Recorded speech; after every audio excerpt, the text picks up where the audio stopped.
It's one of the beautiful things today. We're at this Celebrate Crystal Lake event, and just a lot of people don't know about Crystal Lake, and it's the largest green space in the city of Newburgh, and the city owns it. The thing you have to think about is if this piece of land was lost,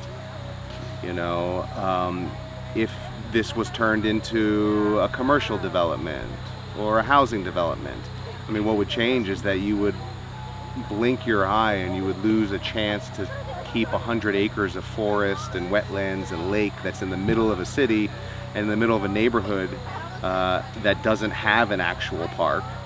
And so the chance to kind of do that, the fight that we're all a part of, is a chance to, do economic justice, give green space to people that don't have one, and, kind of change the nature of the community. So if you lose this opportunity, it's one that you can't really get back. So I think a lot of us understand how urgent it is, and that's why we're all working together on it.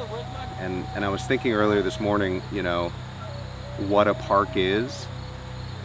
And a park is a piece of land, but it doesn't become a park until people come into relationship with it and start caring about it.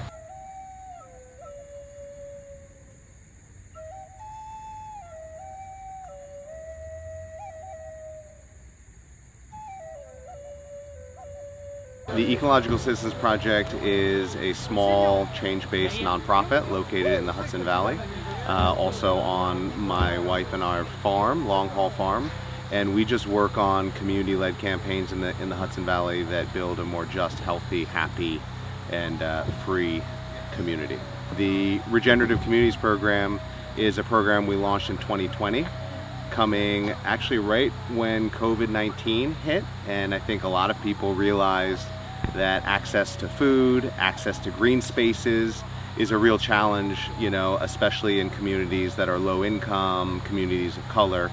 And so we launched a program where we were training new farmers on our farm in the Hudson Valley, teaching them how to grow, and then working with cities to establish public food gardens, like the Sanctuary, which is run with love by Betty Bastidas and has been run with love by a lot of community members in Newburgh, which is just providing free food to the community and giving people a chance to kind of connect with nature and their food and be part of this movement to protect the places that we love and they're going to be so important in the future. No one can make the change we need alone.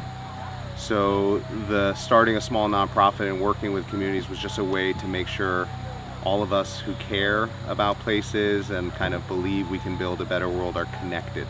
And so through the ECP, we do that, and we link up with, beautiful people like that are a part of this Newburgh Wants a Park campaign, so we can kind of collectivize what we want to see in the world and make it happen. Personally, I'm deeply connected to nature, and I think that a lot of the problems, the big problems that we face, climate change, people being lonely, stem from a disconnection with nature. And so if we're going to be able to kind of find a way to live that's going to address some of those major challenges, then we're going to have to become reconnected and to the places in our community that give us access to nature, and find ways to care for that again, which is what the Newburgh Wants a Park campaign is all about. And these things are really fragile. I mean, these pieces of land, it's kind of a once in a generation chance to preserve this sort of green space for future generations.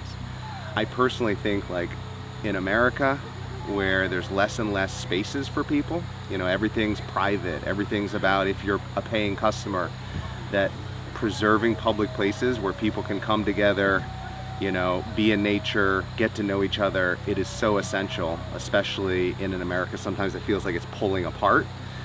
All of these spaces are kind of a core of recreating community and kind of changing how we care for the natural world.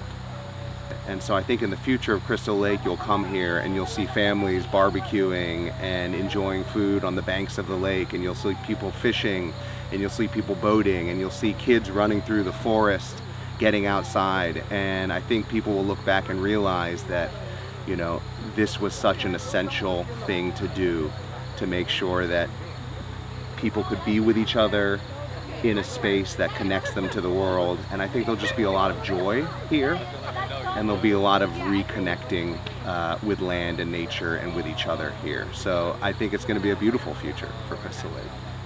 I am Crystal Lake. We are Crystal Lake.